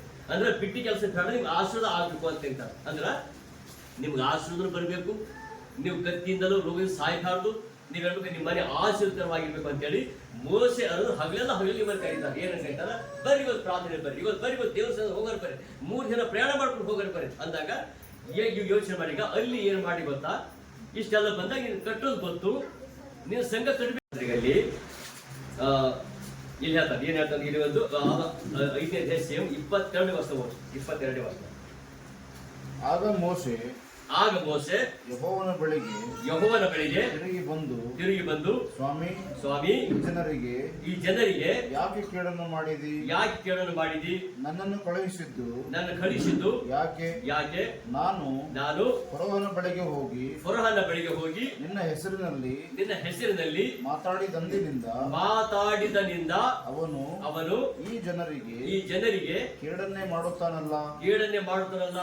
ನೀನು ನಿನ್ನ ಜನರನ್ನು ಎಷ್ಟು ಮಾತ್ರವೂ ತಪ್ಪಿಸಲೇ ಇಲ್ಲ ಅಂದನು. ಇಲ್ಲಿ ಅದನ್ನ ಯಾವಾಗ ನಾವು ಮನೆಗೆ ಹೋಗಿದ್ಯೋ, ಯಾವಾಗ ಜನರಿಗೆ ಸುವಾರ್ತೆ ಮಾಡ್ತಾ ಇದೆಯೋ, ಯಾವಾಗ ಜನರಿಗೆ ಹೋಗಿ ಚರ್ಚಿಗೆ ಬಾಧನೆ ಕಾಯ್ತಾ ಇರ್ತೀಯೋ, ಯಾವಾಗ ಅಂದನೋ ಅಂದಿನಿಂದ ಯಾವಾಗ ಹೇಳಿದೆಯಲ್ಲ, ಹೇಳಿದಾಗಿನಿಂದ ಆ ಜನರಿಗೆ ಬರೀ ಫೋರಾನ್ ಕೇಳನೆ ಮಾಡ್ತಾ ಇದ್ದಾರೆ. ಯಾವ್ರಿಗೆ ಕೆಟ್ಟದೆ ಮಾಡ್ತಾ ಇದ್ದಾರೆ, ಕೆಟ್ಟದ್ದು ಹ್ಯಾಂಗ ಮಾಡ್ತಾ ಇದ್ದಾರೆ, ಈಗ ಅವ್ರು ಏನ್ ಮಾಡ್ತಾರೆ, ಕೆಟ್ಟದೆ ಮಾಡ್ತಾ ಇದ್ದಾರೆ. ಈಗ ಒಂದು ಯೋಚನೆ ಮಾಡಿ, ಈಗ ನೀವು ಪ್ರೇರಿಗೆ ಬಂದು ಕನಿಷ್ಠ ಒಂದೆರಡು ಸ್ವಲ್ಪ ನೀವು ಪ್ರೇಯರ್ ಮಾಡುವಾಗ, ನೀವು ಈ ಕೆಲಸಗಳು ಮಾಡ್ತಿರುವಾಗ ಅಲ್ಲಿ ಪ್ರೇರಿ ಬರಬೇಕು. ಈ ಪ್ರೇರಿ ಬರುವಾಗ ಸ್ವಲ್ಪ ಸಮಸ್ಯೆಗಳು ಬರ್ತಾವ, ಸಮಸ್ಯೆಗಳು ಬರ್ತಾವ. ಇಲ್ಲಿ ಬೈಬಲ್ ಹೇಳ್ತಾರ, ಯಾಕೆ ಕೇಳೋದು ಮಾಡ್ತೀವಿ, ಆ ಕೇಳೋದು ಮಾಡ್ತೀನಿ ಅಂತ ಹೇಳುವಾಗ ಅಲ್ಲಿ ಏನ್ ಮಾಡ್ತೇವೆ ಗೊತ್ತಾ, ಈಗ ನೀವು ಇವತ್ತು ಈ ವಾರದಲ್ಲಿ ಕೆಲಸ ಇಲ್ಲ ಅಂತ ತಿಳ್ಕೊಳ್ಳಿ. ನೀವು ದೃಢವಾದ ತೀರ್ಮಾನ ಮಾಡ್ತಾರೆ. ಏನು ತೀರ್ಮಾನ ಮಾಡ್ತೀರಿ ಅಂದ್ರೆ, ನಾವು ಮುಂದಿನ ಸಂಡೆ ಕಂಪಲ್ಸರಿ ಚರ್ಚಿಗೆ ಹೋಗ್ಬೇಕು ಅಂತ ನೀವು ತೀರ್ಮಾನ ಮಾಡ್ತೀವಿ. ಯಾವಾಗ? ಮುಂದಿನ ಸಂಡೆ. ಆ ಸಂಡೆ ಇವತ್ತು ಸಂಡೆ ತೀರ್ಮಾನ ಮಾಡ್ತಾರೆ. ಮುಂದಿನ ಸಂಡೆ ನಾನು ಹೆಂಗೆ ಏನಿದ್ರು ನಾನು ಎಲ್ಲಿ ಬರ್ಬೇಕು, ನನ್ನ ಕೆಲಸಕ್ಕೆ ಪ್ರೇರಿ ಬರ್ಬೇಕು. ಯಾವಾಗ ದೃಢ ತೀರ್ಮಾನ ಮಾಡ್ತೀಯೋ, ಯಾವಾಗ ಒಳ್ಳೆ ನಿರ್ಧಾರ ಮಾಡ್ತೀಯೋ, ಅವಾಗ ನಿಮ್ಗೆ ಏನ್ ಮಾಡ್ತಾರೆ, ಶುಕ್ರವಾರ ಶನಿವಾರ ದಿನ ದಿನ 300 ರೂಪಾಯಿ ಕೂಲಿ ಸಿಗುವಂತದ್ದು ಆಗೋದಿಲ್ಲ, 1000 ರೂಪಾಯಿ ನಿಮ್ಗೆ ಕೂಲಿ ಸಿಗುತ್ತೆ. ಎಂದ ಸಂಡೆ ದಿನ ಇವತ್ತು ತೀರ್ಮಾನ ಮಾಡ್ಕೊರಿ. ಏನು ತೀರ್ಮಾನ ಮಾಡ್ಕೊರಿ, ನಾನು ಮುಂದಿನ ಸಂಡೆ ಎಷ್ಟು ಕೊಟ್ಟರು ನಾನು ಪ್ರೇರಿ ನಾನು ಬರ್ತೇನೆ ಅಂತ ಹೇಳ್ತೀನಿ. ದಿನ ಎಲ್ಲ 300 ರೂಪಾಯಿ ಕೊಟ್ರ ಆಗೋತಿ ದಿನ ನಿಮ್ಗೆ ಏನ್ ಮಾಡ್ತಾರೆ, ಮುಂದಿನ ಸಂಡೆ ಆಗೋತಕ್ಕ ನಿಮ್ಗೆ ಇವತ್ತು ಆ ಕೆಲಸದ ಕೈ ಕೊಟ್ಬಿಟ್ಟಿದಾರ. ಆದ್ರೆ ಹೇಳ್ತಾರೆ, ಕೆಲಸಕ್ಕೆ ಯಾರು ಇಲ್ಲಿಲ್ಲ, ನೀವು ಎಲ್ಲಿ ಹೋಗ್ತೀರಿ, ನಾಳೆ ಬಂದು ಸಾಯಂಕಾಲ ಜಸ್ಟ್ ಒಂದು ತಾಸಿನ ಕೆಲಸ ಇದೆ, ಅದಕ್ಕೆ 1000 ರೂಪಾಯಿ ಕೊಟ್ಟೆ ಬಂದ್ಬಿಡುವ ಅಂತ ಕಾಯ್ತಾ ಇದ್ದೀನಿ. ಹ್ಯಾಂಗ ಮಾಡ್ತೀನಿ ಈಗ? ಎಲ್ಲಿಗೆ? ಚರ್ಚೆ ಬರೋಬ್ಬರಿ ಒಬ್ಬರೇ ಬರ್ತಿರ್ತೀವಿ. ಅದರ ಏನು ಬಿಡ್ಬೇಕಾ, ದೇವ್ರ ಬರಲಿ ಬಂದ್ರು ಅರೆ ವರ್ಷ ಬರ್ತೇವೆ. ಹ್ಯಾಂಗ ಬರ್ತೇವಂದ್ರ, ಇಲ್ಲಿ ಕುಂತಿಲ್ಲಿ ಬಂದ ಎಲ್ಲ ಚೇರ್ ಖಾಲಿ ಇದ್ದಾವ. ಖಾಲಿ ಏನು ಮಾಡಿ ಗೊತ್ತಾ, ಈ 4 ಮಂದಿ ಕೊಡುಗೆ 1000 ರೂಪಾಯಿ ಹೋಗ್ತಲ್ಲ ಇವತ್ತು ನಮ್ಗೆ. ಇಷ್ಟ ಬಂತು ನನ್ನ ಏನು ಕೆಲಸ ಇತ್ತು? ನನ್ನ ಬೆಲ್ಲಾರ್ ನೋಡಿ ಅವ್ರು ಬಂದಿಲ್ಲ, ಇವ್ರು ಬಂದಿಲ್ಲ, ಅವ್ರು ಬಂದಿಲ್ಲ, ಇವ್ರು ಬಂದಿಲ್ಲ, ಅವ್ರ ಅಪ್ಪಗಿನ ಬಂದಿಯಲ್ಲ. ಅದಕ್ಕಿಂತ ಅಲ್ಲಿ 1000 ರೂಪಾಯಿ ಹೋಯ್ತಲ್ಲ, ಈ ಕಡೆ ಜನರಲ್ಲೂ ಪ್ರಾರ್ಥನೆ ಮಾಡೋಕ್ಕಾಗಿಲ್ಲ, ಅಲ್ಲಿ 1000 ರೂಪಾಯಿ ಕಳ್ಕೊಂಡೆ. ಅದ್ರ ಆ ಕಡೆ ಹೋಯ್ತು, ಈ ಕಡೆ ಹೋಯ್ತು. ಇದರಲ್ಲಿ ಕೆಲಸ ಹೆಚ್ಚಿಗೆ ಸಿಕ್ತು. ಹೇಳ್ತಾರೆ ಕೆಲಸ ಹೆಚ್ಚಿಗೆ ಸಿಕ್ತು. ಯಾವ ಕಡೆ ಬೈಬಲ್ ಹೇಳ್ತಾನ, ಒಂದು ಬಸ್ ಹೋದ್ರಿ ಅಲ್ಲಿ ಹೆಚ್ಚಿಗೆ ಕೆಲಸ ಸಿಗ್ತಾ ಅಂತ ನೋಡಿ. ಅಲ್ಲಿ ಹೇಳ್ತಾನ ಕೆಲಸ ಹೆಚ್ಚಿಗೆ ಸಿಗ್ತದೆ. ಎಷ್ಟು ಹೆಚ್ಚಿಗೆ ಸಿಗ್ತಂದ್ರೆ ಈಗ ಅದು 6ನೇ ವರ್ಷ ನೋಡಿ. ಈಗ 6ನೇ ವರ್ಷ. ಆ ದಿನದಲ್ಲಿ ಆ ದಿನದಲ್ಲಿ ಫರೋಹನು ಬಿಟ್ಟಿ ಮಾಡಿಸುವ ಅಧಿಕಾರಿಗಳಿಗೂ ಮೇಸ್ತ್ರಿಗಳಿಗೂ ಇನ್ನು ಮೇಲೆ ನೀವು ಆ ಜನರಿಗೆ ಇಟ್ಟಿಗೆ ಮಾಡುವುದಕ್ಕೆ ಹುಲ್ಲನ್ನು ಕೊಡಕೂಡದು. ಅವರೇ ಹೋಗಿ ಹುಲ್ಲನ್ನು ಕೂಡಿಸಿಕೊಳ್ಳಲಿ. ಆದರೂ ಅವರು ಈವರೆಗೆ ಮಾಡಿದ ಇಟ್ಟಿಗೆಯ ಲೆಕ್ಕವನ್ನು ಮುಂದೆಯೂ ಒಪ್ಪಿಸಬೇಕು. ಅದನ್ನು ಕಡಿಮೆ ಮಾಡಕೂಡದು. ಅವರು ಮೈಗಳರಾದ್ದರಿಂದ ನಾವು ಹೋಗಿ ನಮ್ಮ ದೇವರಿಗೆ ಯಜ್ಞವನ್ನ ಮಾಡಿ ಬರುವುದಕ್ಕೆ ಅಪ್ಪಣೆಯಾಗಬೇಕೆಂದು ಕೂಗಿಕೊಳ್ಳುತ್ತಾರೆ. ಇಲ್ಲಿ ಅದನ್ನ ಆ ಹುಲ್ಲು ಏನ್ ಮಾಡ್ಬೇಕಂದ್ರ ಒಂದು ದಿನಕ್ಕೊಂದು 100 ಇಟ್ಟಿಗೆ ಮಾಡ್ತಾ ತಿಳ್ಕೊರಿ. 100 ಇಟ್ಟಿಗೆ ಮಾಡುವಾಗ ಆ ಫೊರಹಾಲ್ ಏನ್ ಮಾಡ್ತದೆ ಅವಾಗಂದ್ರ ಮೇಸ್ತ್ರಿ ಎಲ್ಲ ಆ ಬೇರೆ ಇರ್ತದ್ದು ಅವ್ರಿಗೆ ಹುಲ್ಲು ಕೊಡ್ರಿ, ಅವ್ರಿಗೆ ಮಾಡ್ತಾರೆ ಹುಲ್ಲು ಕೊಡ್ರಿ, ಕಟ್ಗೆ ಕೊಡ್ರಿ, ಮಣ್ಣು ತಂದು ಹಾಕ್ರಿ, ಎಲ್ಲ ಹಾಕ್ರಿ, ಬರೀದ ಕೆಲಸ ಮಾಡ್ಕೊಂಡು ಬರಬೇಕು ಅಂತ ಅಷ್ಟೇ. ಈಗ ಒಂದು ಎಕ್ಸಾಂಪಲ್ ದಿನಕ್ಕೆ 100 ಇಟ್ಟಂಗಿ. ಯಾವಾಗ ನೀವು ಪ್ರೇಯರ್ ಯಾವಾಗ ಹೋಗಿಲ್ಲ ಅಂದ್ರೆ ಅವಾಗ ಬರೀ ಅಷ್ಟೇ ಪೂಜೆ ಮಾಡ್ಕೊಂಡು ಬರ್ಬೇಕಷ್ಟೇ. ಯಾವಾಗ ಇಲ್ಲಿ ಪ್ರೇಯರಿಗೆ ಬರ್ಬೇಕಂತ ಯೋಚನೆ ಮಾಡಿದ್ರು, ಯಾವಾಗ ಇಲ್ಲಿ ದೇವ್ರ ಬಳಿಗೆ ಬರ್ಬೇಕಂತ ಯೋಚನೆ ಮಾಡ್ತಾ ಇದ್ರು, ಯಾವಾಗ ಇಲ್ಲಿ ಪ್ರಾರ್ಥನೆ ಬರ್ಬೇಕಂತ ಹೇಳ್ತಾ ಇದ್ರು, ಆ ಪ್ರಾರ್ಥನೆ ಬರ್ಬೇಕಂತ ಹೇಳುವಾಗ ಅಲ್ಲಿ ಏನ್ ಮಾಡಿರ್ತಂದ್ರೆ ಮಾಡಿದೆ ಅಂತ ಹೇಳಿದ್ರೆ ಈಗ ಮುಂದೆ ಇವರಿಗೆ ಹುಲ್ಲು ಅವರೇ ತರಬೇಕು, ಕಟ್ಗೆ ಅವರೇ ತರಬೇಕು, ಮಣ್ಣು ಅವರೇ ತರ್ಕೋಬೇಕು, ಮತ್ತೆ ದಿನ 100 ಇಟ್ಟಂಗಿ ಮಾಡ್ಬೇಕು. ಅಂದ್ರೆ ಡಬಲ್ ಕೂಲಿಸಿ ಇಲ್ಲಿ ಹೇಳ್ತಾರೆ ಹೆಚ್ಚಿನ ಕೆಲಸ ಬಂತ ಪ್ರಮೋಷನ್ ಸಿಗ್ತಿಲ್ಲ. ಯಾಕಂದ್ರೆ ಹೆಚ್ಚಿಗೆ ಬಂದ್ಬಿಟ್ಟಿ. ಹಾಗಂದ್ರ ಈಗ ದುಡಿಮೆ ಮಾತ್ರ ಬಿಟ್ಟಿ, ದುಡಿಮೆ ಮಾತ್ರ ಏನೂ ಇಲ್ಲ, ಅದ್ ಕೆಲಸ ಮಾತ್ರ ಹೆಚ್ಚಿಗೆ ಆಗ್ಬಿಟ್ಟು. ಆ ರೀತಿಯಲ್ಲಿ ಹೇಳ್ತಾನೆ ಅವ್ರ ಮೈಗಳರಾದ ಕಾರಣ. ಮೈಗಳು ಹೇಗಿರ್ಬೋದು? ಮೈಗಳು ಅಂದ್ರೆ ಕೆಲಸ ಮಾಡಕ್ಕೆ ಇಷ್ಟ ಇಲ್ಲ, ಆಸೆವಾರಿ ಮಾಡ್ತಾರ. ಈಗ ಕೆಲಸ ತಪ್ಪಿಸ್ಕೋಬೇಕಂತ ಹೇಳಿ ಇವತ್ತು ಸಂಡೇ ಚರ್ಚಿಗೆ ಬರ್ತಾರ ಅಂತ ಹೇಳ್ತಾರ. ಅಂದ್ರ ಅಲ್ಲಿ ಏನಂತ ಊರಾಗ ಅವ್ರ ಮೈಗಳಲ್ರಿ ಅವ್ರ ಮೈ ಕೆಲಸ ದುಡ್ಕೋತಿರ್ಬೇಕಂಬ ಚಂದ ಕೆಲಸ ಇದ್ದ ದುಡ್ಕೋಬೇಕು ಅಂತಿದ್ರ ಅರ್ಥ. ಆ ಚಂದ ಕೆಲಸ ಮಾಡ್ಬೇಕಂತ ಹೇಳುವಾಗ ಅಲ್ಲಿ ಚಂದ ಇವತ್ತೆಲ್ಲ ಒಳ್ಳೆ ಕೆಲಸ ಐತಿ. ಇವತ್ತು ನೋಡಾಗುತ್ತೆ, ಇವತ್ತು ಹೋಗ್ಬಿಟ್ರು ಮನೆಯಿಂದ ಹೋಗ್ಬಿಟ್ರು ಅವತ್ತು 300 ರೂಪಾಯಿ ಕುಳಿತು 1000 ರೂಪಾಯಿ ತಗೊಂಡು ಬಂದ್ರು. ಅವರೆಲ್ಲ ಮೈಗಳರಾಗ್ಯಾರ. ಏನಂತ ಹೋಗಿ ಒಳ್ಳೆ ಡ್ರೆಸ್ ತಗೋತಾರ, ಬ್ಯಾಗ್ ಹಾಕೋತಾರ, ಬೈಬಲ್ ತಗೋತಾರ, ಹೋಗಿ ಆ ಕೊಪ್ಪಳ ತಿರ್ಗಾಡ್ ಬರ್ತಾರೆ. ಹಿಂಗೇನಿದ್ರು ಕೊಪ್ಪಳ ತಿರ್ಗಾಡ್ ಬರ್ತಾರೆ. ಯಾಕಂದ್ರೆ ಇಲ್ಲಿ ತಿರುಗಿ ಬರ್ತಾ ಇಲ್ಲ. ಆದರೆ ಅವ್ರ ಹೆಸರು ಮೈಗಳರಾವ್. ಆ ಮೈಗಳರಾಗಿದ್ದರಿಂದ ಅವ್ರ ಹೇಳ್ತಾರೆ ಇವತ್ತು ಪ್ರಾರ್ಥನೆ ಹೋಗ್ಬೇಕು ಅಂತ ಹೇಳ್ತಾರೆ. ಆದ್ರೆ ಇಲ್ಲಿ ಬೈಬಲ್ ಹೇಳ್ತಾನೆ ಆ ಪ್ರಾರ್ಥನೆ ಬರ್ತಾ ಇದ್ರು. ಹೌದು, ನಿಜ ಬರ್ತಾ ಇದ್ದೇವೆ, ಮೈಗಳರಲ್ಲ. ಅದು ಬೈಬಲ್ ಹೇಳ್ತಾನೆ ಮೈಗಳರಾಗಿದ್ದಾರ. ಆ ಮೈಗಳರಾಗಿರೋದು ಹೇಳಿದಾಗ ಅಲ್ಲಿ ಹೇಳ್ತಾನೆ ದುಡಿದ್ಯಾ, ಭಯಂಕರ ದುಡ್ಡು ಕೆಲಸ ಮಾಡಿ ನಿಜ, ಅದು ಬಿಟ್ಟಿ ಕೆಲಸ ಮಾಡ್ತೇನೆ. ಆ ಬಿಟ್ಟಿ ಕೆಲಸ ಅಂದ್ರೆ ಹೆಂಗಂದ್ರೆ ಈಗ ಆ ಬಿಟ್ಟಿ ಕೆಲಸ ಮಾಡ್ದೆ, ಇಲ್ಲಿ ಕಡೆ ಹೋದೆವು, ಕೆಲಸ ಮಾಡ್ದೆವು, ಇಲ್ಲಿ ತಪ್ಪಿಸ್ತಾ ಬಂದಾಗ ರೋಗದಿಂದಲೋ, ಕಾಯಿಲೆದಿಂದಲೋ, ಕತ್ತಿಯಿಂದಲೋ ಸಂಹಾರ ಮಾಡುವೇನು ಅಂತ. ರೋಗದಿಂದಲೋ, ಕತ್ತಿಯಿಂದಲೋ ನಿಮ್ಮ ಸಂಹಾರ ಮಾಡು. ಆ ಸಂಹಾರ ಮಾಡುವ ಅಂತ ಹೇಳುವಾಗ ಈ ಸಂಹಾರ ಪೂರ್ತಿ ಸಾಯ್ಬೇಡ ಅಂತ ವ್ಯಾಧಿ ಅಂತಲ್ಲ. ವ್ಯಾಧಿ ಅಂತ ಹೆಂಗಿರ್ತದೆ? ಈಗ ವಾರ ಎಲ್ಲ ಕೆಲಸ ಮಾಡಿ, ವಾರ ಎಲ್ಲ ದುಡಿದು ಮೈಕೈ ನೋವಾಗಿ ಎಲ್ಲಿ ಹೋಗ್ಬೇಕೀಗ? ಮೈಕೈ ಎಲ್ಲ ನೋವು, ಮೈಕೈಲ್ಲ ದುಡ್ಕೊಂಡು ಎಲ್ಲ ಒಂದು ವಾರ ದುಡ್ದೆ, ಬಿಡುವಿಲ್ಲ ದುಡ್ಬಿಟ್ಟೆ, ಎಲ್ಲ 7 ದಿನ ಎಲ್ಲ 8 ದಿನ ಕೆಲಸ ಮಾಡಿದೆ, 10 ದಿನ ಕೆಲಸ ಮಾಡಿದೆ, ಮೈಕೈ ಎಲ್ಲ ನೋವಲ್ಲ. ಎಲ್ಲಿ ಹೋಗ್ಬೇಕೀಗ? ಹೋಗ್ಬಿಟ್ಟ ಎಲ್ಸ ದುಡ್ದೇವು ನಾವು, ಹಾಸ್ಪಿಟಲ್ ದುಡ್ದೇವು, ನಮ್ಮ ಹೊಟ್ಟಿಗೆ ಜೀವನಕ್ಕೆ ಏನಾಗಬೇಕು ದುಡ್ದೇವು. ಏನಾರ ಆಗ್ಬೇಕು, ಒಂದೇನೋ ತರಕಾರಿ ತರಬೇಕು, ಏನೋ ಮಟನ್ ತಿನ್ಬೇಕು, ಏನೋ ಎಲ್ಲಿಗೋ ಹೋಗ್ಬೇಕಾಗಿದೆ. ಅದಕ್ಕೆ ಆ ದುಡ್ಡು ಬರ್ತದೆ, ನಾನು ಹಿಂಗೆ ಯೋಚನೆ ಮಾಡ್ಕೊಂಡಿದ್ದೆ. ಆದ್ರೆ ಅದು ಮಟನ್ ತಿನ್ನಲು ಹೋಗಿ ಇವತ್ತು ದೊಡ್ಡ ಫಂಕ್ಷನ್ಗೂ ಹೋಗ್ಲಿಲ್ಲ, ಎಲ್ಲಿ ಹೋಗ್ಲಿಲ್ಲ, ಡೈರೆಕ್ಟ್ ಹಾಸ್ಪಿಟಲ್ ಹೋಗ್ಬೇಕು. ಯಾರಿಗೆ ಲಾಭ? ಈಗ ಡಾಕ್ಟರ್ ಲಾಭ ಕೊಡತಿ. ಇಲ್ಲಿ ಹೇಳ್ತಾರ ಬಿಟ್ಟಿ ಕೆಲಸ. ಮತ್ತೆ ನಮ್ಮ ಮನೆ ಏನಿದೆ, ಮತ್ತೆ ಇದ್ದಿನ ತರಕಾರಿ ಅದೇ ಇದೆ, ಮತ್ತೆ ಇದ್ದಿನ ಬ್ಯಾಳೆ ಇದೆ, ಮತ್ತೆ ಅದು ಮನೆ ಇಲ್ಲ, ಎಲ್ಲ ಇದೆ. ಅಂದ್ರೆ ಇಲ್ಲಿ ಬೈಬಲ್ ಹೇಳ್ತಾರ ಎಲ್ಲ ಮಾಡ್ತಾರೆ. ಅವ್ರ ಮೈಗಳಾದ ಕಾರಣ, ಮೈಗಳಲ್ಲ. ಆದ್ರೆ ಇಲ್ಲಿ ನೀವು ಬಂದಿದ್ದಾರೆ, ಆ ದಿನ ಕೆಲಸ ಒಂದು ಯೋಚನೆ ಮಾಡಿ. ಈಗ ಆ ದಿನ ಕೆಲಸ ನಾವು ಅಂತೇವೆ ಗೊತ್ತಾ? ಯಾರು ಬಂದಿರಿ, ಯಾರು ಬಂದಿಲ್ಲ. ಆದ್ರೂ ಬಂದಿಲ್ಲ ಅಡ್ಡಿಲ್ಲ, ಬರ್ಲಿಲ್ಲೂ ಅಡ್ಡಿಲ್ಲ, ಹೋದ್ರು ಬರ್ಲಿಕ್ಕಿಲ್ಲ ಅಂದ್ರೂ ಅಡ್ಡಿಲ್ಲ. ಅದು ಏನೇ ಆಗಿದ್ದರೂ ನೀವು ಅನ್ಬೋದು. ಏನು ಅನ್ಬೋದು ಅಂತಂದ್ರೆ, ಈಗ 2 ದಿನ ಇವತ್ತೇನು ಸೋಮವಾರ ಮಂಗಳವಾರ 2 ದಿನ ಕೆಲಸಗಳು ಫ್ರೀ ಹೋಗ್ಬಿಟ್ಟು ಕೆಲಸಗಳು. ಆದ್ರೆ ಬೈಬಲ್ ಹತ್ರ ಫ್ರೀ ಹೋಗಿಲ್ಲ. ಇವತ್ತು ಅನ್ಬೋದು, ಇವತ್ತಿನ ಕೂಲಿ ಯಾರು ಕೊಡ್ಬೇಕೀಗ? ನೀವು ಬಂದಿರಲಿ, ಕೂಲಿ ಯಾರು ಕೊಡ್ಬೇಕೀಗ? ಇಲ್ಲೇನು ಯಾವ ಸುರಿಸಿ ಗಿಡ ಕಡೋದು ಆ ಕಡೆ ಹಾಕಿದ್ರು, ಇಲ್ಲೆಲ್ಲ ಕಡೆ ತೆಗೆದು ಹೋಗಿದ್ದು, ಅಲ್ಲಿ ಹೋಗಿ ಆ ಕಡೆ ಹೋಗಿ ಬೆಂಕಿ ಹತ್ತಿದ್ರು, ಇಲ್ಲೆಲ್ಲ ಬಂದು ನೀರು ಹಾಯಿಸಿದ್ರು. ಕೂಲಿ ನಿಮ್ಗೆ ಯಾಕೆ ಬೇಕು ಹಾಕಿದ್ರು? ನಿಮ್ಗೆ ಯಾಕಪ್ಪ ಕೂಲಿ? ಕುಂತು ಕೇಳಿ ಹೋಗೋರಿಗೆ ಕೂಲಿ ಯಾಕಬೇಕು? ನೀವೇನು ಮಾಡ್ತೀರಿ? ಕೆಲಸ ಮಾಡ್ತೀರಿ ಅಂತ. ಕೆಲಸಕ್ಕೆ ಏನೋ ಮಾಡ್ತಿಲ್ಲ. ಹೌದಪ್ಪ, ಇಲ್ಲ ಪಾಸ್ಟರ್ ಬಂದರು, ಅಲ್ಲಿ ಚರ್ಚಿಗೆ ಹೋಗಿ ಸುತ್ತಮುತ್ತ ಎಲ್ಲ ಮುಳ್ಳಿಗೆಲ್ಲ ತೇಲಕ್ಕೆ ಹಚ್ಚಾರ, ತೇಲಕ್ಕೆ ಹಚ್ಚಿ ಕೂಲಿ ಕಳಿಸ್ಕೊಟ್ಟ ದೇವರು. ನಿಮ್ಮ ಕೆಲಸ ಹೇಳಿಲ್ಲ, ನಾನು ಹೇಳಿಲ್ಲ.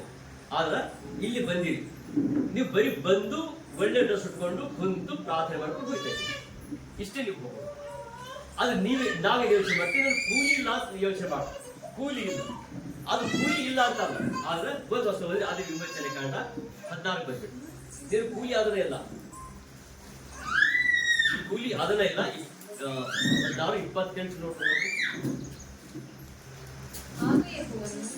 ಆಗ ಯೆಹೋವನು ಮೋಶೆಗೆ ಅಂದನು, ನೀವು ಎಲ್ಲಿಯವರೆಗೂ ನನ್ನ ಆಜ್ಞೆಯನ್ನು ನಾನು ಮಾಡಿರುವ ನಿಯಮವನ್ನು ಅನುಸರಿಸದೆ ಅಲಕ್ಷ್ಯ ಮಾಡುವಿರೋ, ನೋಡಿರಿ, ನೀವು ಸಬ್ಬತ್ ದಿನವನ್ನು ಆಚರಿಸಬೇಕೆಂದು ನಾನು ಅಪ್ಪಣೆ ಮಾಡಿರುವುದರಿಂದಲೇ 6ನೇ ದಿನದಲ್ಲಿ 2 ದಿನದ ಆಹಾರವು ನಿಮಗೆ ದೊರಕುವಂತೆ ಅನುಗ್ರಹಿಸಿದ್ದೇನೆ. ನಿಮ್ಮಲ್ಲಿ ಪ್ರತಿಯೊಬ್ಬನು ತಾನಿರುವಲ್ಲಿಯೇ ಇರಬೇಕು. 7ನೇ ದಿನದಲ್ಲಿ ಒಬ್ಬನು ತನ್ನ ಸ್ಥಳವನ್ನು ಬಿಟ್ಟು ಹೊರಗೆ ಹೋಗಕೂಡದು. ಇಲ್ಲಿ ಅದನ್ನ 29 ನೀವು ಸಬ್ಬತ್ ದಿನವನ್ನು ಆಚರಿಸಬೇಕೆಂದು ನಾನು ಅಪ್ಪಣೆ ಮಾಡಿದ್ದೇನೆ. ಅಪ್ಪಣೆ ಮಾಡಿ ದೇವ್ರ ಘೋಷಿಗೆ ಹೇಳ್ತಾ ಇದ್ದಾನ, ನನಗೆ ಅಪ್ಪಣೆ ಗೊತ್ತು ರಜೆ ಮಾಡಬೇಕು ಅಂತ ನಾನೇ ಹೇಳಿದ್ದೆ. ಯಾರು? ದೇವರೇ ಹೇಳಿದ್ದೀವ. ದೇವರೇ ಹೇಳಿದ್ಮೇಲೆ ಕೂಲಿ ಯಾರು ಕೊಡ್ಬೇಕೀಗ? ದೇವರೇ ಕೊಡ್ಬೇಕು. ಇಲ್ಲಿ ಹೇಳ್ತಾನ ಪಾಸು ಕೊಡ. ಇಲ್ಲಿ ಹೇಳ್ತಾನ ಈ ಪಾಸ್ ಈಗ ಹೇಳ್ತಾನ ಇಲ್ಲಿ ಆಗುವಂತ ಸಮಸ್ಯೆಗಳು ಏನು ಗೊತ್ತಾ? ಇವರೆಲ್ಲ ಕರ್ಕೊಂಡ್ಬಿಟ್ರು. ಏನ್ ಹೇಳ್ತಾರ? ಅಪ್ಪರೆ ಬರ್ರಿ, ಬುಧವಾರ ಇದೆ, ಅಪ್ಪರೆ ಬರ್ರಿ, ಶುಕ್ರವಾರ ಇದೆ, ಅಪ್ಪರೆ ಬರ್ರಿ, ಉಜ್ಜೂರು ಕೊಟ್ಟು ಇದೆ, ಅಪ್ಪರೆ ಬರ್ರಿ, ಸಂಡೇ ಇದೆಲ್ಲ ಬಂದರು. ಇವನ್ ಯಾರು ಕರೆದ್ರು? ದೇವ್ರ ಕರೆದು ಬಂದೇ ದೇವ್ರ ಹಾಕಿದಾರ. ಯಾರು ಈಗ ಅನ್ಸ್ಬಿಟ್ಟು ಯಾರು ಬರ್ತಾರ? ಪಾಸ್ಟ್. ನೀವನ್ ಯಾರು ಕರೆದ್ರಿ? ಈಗ ಪಾಸ್ಟ್ ಕರೆದ್ರು. ನೀವ್ ಯಾರಿಗೆ ಅಂತೀರಿ? ಈಗ ದೇವರಿಗೆ ಅಂತಾರೆ, ಪಾಸ್ಗೆ ಅಂತೀರು? ಪಾಸ್ಟ್. ಹಿಂಗೆಲ್ಲ ಯಾರು ಕರೆದ್ರಿ? ಇದು ಸೂಪರ್ ದಿನ ವಾಪಸ್ ಬೇರೆ ಅಂದ್ರ ಪಾಸ್ಟ್ ಹೇಳ್ಬಿಟ್ರು. ಯಾರು ಕರೆದ್ರಿ? ಮನ ಪಾಸ್ಟ್ ಕರೆದ್ರು. ನೀವ್ ಎಲ್ಲಕ್ಕ ಪಾಸ್ಟ್ ಕರೆದ್ರು ಅಂತೀವಿ. ನಾನೇ ಕರೀಲಿ ನಿಮ್ಗೆ? ನಾನು ಯಾಕೆ ಕರೀಲಿ ನಿಮ್ಗೆ? ಆ ದೇವ್ರೇ ಮಾಡಿದ್ರೆ ಅಪ್ಪಣೆ ಮಾಡಿದ್ರೆ ಇಷ್ಟೇ. ನಾವೇನ್ ಮಾಡಿದೆವು? ದೇವ್ರು ನಿಮ್ಮನ್ನ ಹಿಂಗ ಕತ್ತಿಯಿಂದಲೋ ರೋಗದಿಂದಲೋ ಸಾಯಿಸ್ಬೇಕಂತ ಹೇಳಿದಾರಲ್ಲ, ಅದಕ್ಕೆ ನೀವು ಅದಕ್ಕೆ ರಕ್ಷಣೆ ಹೊಂದಬೇಕು, ನೀವು ಬರ್ರಿ ಅಂತ ನಾವು ಕರೀತೇವೆ ಇಷ್ಟೇ. ಅದು ನಮ್ಗೆ ಯಾರು ಹೇಳಿದಾರಂದ್ರ ಆ ದೇವ್ರು ಹೇಳಿದ. ಏನ್ ಹೇಳಿದ್ರೆ ಅವ್ರಿಗೆ ಕಾರ್ಯ ಅಂತ ಹೇಳ್ತಾರೆ. ನಾವು ಕರಿ ಅಂದಾಗ ಮಾತ್ರ ಕರೆದೆವು. ಒಂದು ಎಕ್ಸಾಂಪಲ್, ಈಗ ಏನ್ ಹೇಳ್ತಾ ಗೊತ್ತಾ? ಊರಾಗ ಒಬ್ಬ ದೊಡ್ಡ ಶ್ರೀಮಂತ ಹೇಳ್ತ. ಏನ್ ಹೇಳ್ತ ಅಂದ್ರೆ, ಈಗ ಅಮ್ಮ ಹೋಗಿ ಅವ್ರಿಗೆ ಕರ್ಕೊಂಬರ್ರಿ ಅಂತ. ಅವ್ರಿಗೆ ಯಾರಿಗೂ ಫಾರ್ಮ ಕರ್ಕೊಂಬರ್ರಿ ಅಂತ. ಅಲ್ಲಿ ಯಾರು ಕರೆದ್ರು? ಇಲ್ಲ, ದೊಡ್ಡ ಶ್ರೀಮಂತ ಕರೆದ್ರೆ ಫಾರ್ಮ ಹೋಗಂತ ಆಳ್ ಕರ್ಕೊಂಬಂದ. ಆಳ್ ಕರ್ಕೊಂಡು ಆ ಒಂದೇ ಕರೆದಾಗ ಫಾರಂ ಅಲ್ಲಿ ಬಂದ್ಬಿಟ್ರು. ಎಲ್ಲಿ? ಅರಸ ಮನೆ ಬಂದ್ಬಿಟ್ರು. ಅರಸ ಮನೆ ಬಡ್ಕೆ ಆಳ್ ಏನ್ ಮಾಡ್ಬಿಟ್ರೆ, ಹೋದ ಫಾರಮರ್ ನಿಮ್ಗೆ ಅರಸ ಬಾಂಧರ ಅಂತ ಹೇಳ್ಬಿಟ್ರು. ಅಲ್ಲಿ ಹೋಗ್ಬಿಟ್ಟಿಗೆ ಫಾರಂ ಸ್ವಲ್ಪ ಲೇಟ್ ಮಾಡ್ಕೊಂಡು ಸ್ವಲ್ಪ ಏನೋ ಸ್ನೋ ಅಂತ ಪೌಡರ್ ಅಂತ ಅದು ಎತ್ಕೊಂಡು ಏನೋ ಫ್ರೆಶ್ ಆಗಿ ಮಾಡ್ಕೊಂಡು ಇವರು ಅರಸ ಹೋಗ್ಬಿಟ್ರು. ಎಲ್ಲೋ ಬೇರೆ ಹೋಗ್ಬಿಟ್ರು. ಫಾರಂ ಬಂದ್ರು, ನಮ್ಗೆ ಅರಸ ಕರ್ತಾರೆ. ಅವ್ರು ಕೇಳಿದ್ರೆ ಅರಸ ರಾಣಿ ಬಂದು ಕೇಳಿದ್ರು, ಅಮ್ಮ ಅರಸಿರ್ತಾರ ಅಂತ. ಅರಸಿರೋದಂತ ಕೇಳಿದಾಗ ಇಲ್ಲ, ಈಗ ಹೋಗ್ಬಿಟ್ರು ಹೊರಗೆ. ಅಂದ್ರೆ ಯಾರಿಗೆ ಬೇಕು ಫಾರಂ? ಈಗ ನನಗೆ ಅರಸಿಗೆ ಬೇಕು, ಆಳಿಗೆ ಬೇಕು. ಯಾಕೆ ಬೇಕು? ಆಳಿಗೆ ಯಾಕೆ ಬೇಕು? ಈಗ ಇವ್ರು ಜಲ್ದಿ ಬರ್ಬೇಕಾಗಿತ್ತು. ಅಂದ್ರ ಅಲ್ಲಿ ಏನ್ ಮಾಡಿ ಗೊತ್ತಾ? ಅಲ್ಲಿ ಏನ್ ಮಾಡ್ತೀವಿ ಅಂದ್ರೆ ಆಳಿ ಬೇಯಲ್ಲ. ಆಳಿ ನಮ್ಮ ಇದು ದಣಿ ಕರೆದು ನೀವು ನೀವು ಹೋಗ್ಬೇಕಾಗಿತ್ತಲ್ಲ. ಅದು ಇಲ್ಲಿ ಏನಿದೆ ಅಂದ್ರೆ, ಈಗ ದಣಿ ಏನ್ ಹೇಳಿದ್ರು, ಕರ್ಮ ಮಾತ್ರ ಅಷ್ಟೇ ಹೇಳಿದ್ರು ಅವ್ರು. ಇಲ್ಲಿ ದೇವ್ರು ಹೇಳಿದನ್ನ ಅಪ್ಪಣೆ ಮಾಡಿದ್ರು. ಏನಂತ, 2 ದಿನ ಅಲ್ಲಿ ಅದರ ಸಬ್ಬ ದಿನವಾಗಿರುವುದರಿಂದ ನೀವೆಲ್ಲ ಪ್ರೇರಿ ಬಂದು ಸೇರ್ಬೇಕು ಅಂತ ಹೇಳಿದ್ದಾರೆ. ಪಾರ್ಟಿಸಿಪೇ ಅವಶ್ಯಕತೆ ಇಲ್ಲ ಇಲ್ಲಿ. ಆ ಪಾರ್ಟಿಸಿಪೇಟ್ ಗುಣಗುಟ್ಟ ಅವಶ್ಯಕತೆ ಇಲ್ಲ. ಪಾರ್ಟಿ ಎದುರು ಮಾತಾಡೋ ಅವಶ್ಯಕತೆ ಇಲ್ಲ. ಯಾಕಂದ್ರೆ ಆತ ಕೈಗೆ ಆತ ಹೇಳ್ತಾರೆ, ಹೋಗಿ ಬರ್ರಿ ನೀವು ಏನ್ ಮಾಡಿ ಗೊತ್ತಾ, ಅಲ್ಲಿ ಬಂದಾಗ ನೀವು ದೇವ್ರ ಸನ್ನಿಧಾನ ಬರುವಾಗ ನಿಮ್ಮ ರೋಗ ಆಗ್ಲಿ, ಸಂಬರಗಳಾಗ್ಲಿ, ಕತ್ತಿಂದಾಗ್ಲಿ ಯಾವ್ದು ಬಾಧಿಸೋದಿಲ್ಲ. ಅದಕ್ಕೋಸ್ಕರವಾಗಿ ಅವ್ರು ತಪ್ಪಿಸ್ಕೋಬೇಕಂದ್ರೆ ನೀವು ಆಲಯಕ್ಕೆ ಬರ್ರಿ ಅಂತ ಹೇಳಿ ಪಾಸ್ಟರ್ ಕರಿತಾ ಇದ್ರು. ಇಲ್ಲಿ ಹೇಳ್ತಾನ, ನೀವು ಕರಿಬೇಕಂತ ಹೇಳಿ ನೀವು ದುಡಿಯೋ ಭಾಳ ಇದೆಯಲ್ಲ, ಆ ದುಡಿಯೋ ಭಾಳ ಇರೋದ್ರಿಂದ 29 ಹೇಳ್ತಾನ, ನೀವು ಸಬ್ಬ ದಿನವನ್ನು ಅನುಸರಿಸಬೇಕೆಂದು, ಅದನ್ನು ಆಚರಿಸಬೇಕೆಂದು ನಾನು ಅಪ್ಪಣೆ ಮಾಡಿರುವುದರಿಂದಲೇ. ನಾನೇ ಅಪ್ಪಣೆ ಮಾಡಿದ್ದೀನಿ ನಿಮಗೆ. ಏನಂತಂದಾಗ, ಇವತ್ತಿನ ದಿನ ನೀವು ಚರ್ಚೆ ಬರಬೇಕು ಅಂತ ನಾನೇ ಹೇಳಿದ್ದೀನಿ ನಿಮ್ಮನ್ನು. ಯಾರು ದೇವರು ಹೇಳಿದಾನ. ಆ ದೇವ್ರು ಹೇಳಿದಂತ ಉದ್ದೇಶಗಳಿಂದಾಗಿ ಅಲ್ಲಿ ಹೇಳ್ತಾನ, ನಾನು ಅಪ್ಪಣೆ ಮಾಡಿರುವುದರಿಂದಲೇ 6ನೇ ದಿನದಲ್ಲಿ 6ನೇ ದಿನ ಅಂದ್ರೆ ಯಾವಾಗ ಬರ್ತೀಗ? ಶನಿವಾರ ಒಂದು, ಆಮೇಲೆ 7ನೇ ದಿನ ಹಿಂಗೇನು ಅಂದ್ರೆ ಶನಿವಾರ ಸಂಡೇ. 6ನೇ ದಿನದಲ್ಲಿ ಕೊಟ್ಟು ನಿಮಗೆ. 6ನೇ ದಿನ ಯಾವಾಗ ಕೊಟ್ಟರು ಹೇಳಿ ನಿಮಗೆ? ಸಬ್ಬ ದಿನ, ಅದು ಸಂಡೇ. 6 ದಿನ 6ನೇ ದಿನ 7ನೇ ದಿನ ಸಬ್ಬ ದಿನ. ಅಂದ್ರೆ ಯಾವ ಸಿಕ್ತು ನೀವು ಕೂಲಿ? ಶನಿವಾರ ಸಿಕ್ತ? ಕರೆಕ್ಟ್ ನೋಡ್ರಿ, ಇಲ್ಲಿ ಯೋಚನೆ ಮಾಡೋರು ಯಾರು ಮಾಡ್ತೀವಿ. ಯಾವ ಸಿಕ್ತು? 6 ದಿನದಲ್ಲಿ 2 ದಿನದ 6ನೇ ದಿನದಲ್ಲಿ 2 ದಿನದ ಆಹಾರವನ್ನು ನೀವು ಕೊಟ್ಟಿದ್ದೇವೆ. ಯಾವ್ದು? 2 ದಿನ. ಶುಕ್ರವಾರ ದಿನ ಕೊಟ್ಟು 2 ದಿನ, ಶನಿವಾರದು ಆಯ್ತಾವ. ಶುಕ್ರವಾರ ದಿನ ನಿಮ್ಮ ಕೈ ಬಂದು ಪೇಮೆಂಟ್ ಬಂದು ನಿಮ್ಮ ಕೈ. ಯಾವಾಗ ನೀವು ಶುಕ್ರವಾರ ದಿನ ತಗೊಂಡಿರಿ ಪೇಮೆಂಟ್, ಆ ಶುಕ್ರವಾರ ದಿನ ಪೇಮೆಂಟ್ ತಗೊಂಡು 6ನೇ ದಿನದಲ್ಲಿ 2 ದಿನದ ದಿನ ಹಾಗೆ ಅದು ಸ್ವಲ್ಪ ಚಂದ ನೋಡೋದು. ಏನು ಕಲಿಸಿ ನಾನು ಕೈತ ನೀವು ಮಾಡ್ಬೋದು ಕನ್ಫ್ಯೂಷನ್. ನೋಡಿರಿ, ನೀವು ಸಬ್ಬತ್ ದಿನವನ್ನು ಆಚರಿಸಬೇಕೆಂದು ನಾನು ಅಪ್ಪಣೆ ಮಾಡಿರುವುದರಿಂದಲೇ 6ನೇ ದಿನದಲ್ಲಿ 2 ದಿನದ ಆಹಾರವು ನಿಮಗೆ ದೊರಕುವಂತೆ ಅನುಗ್ರಹಿಸಿದ್ದೇನೆ.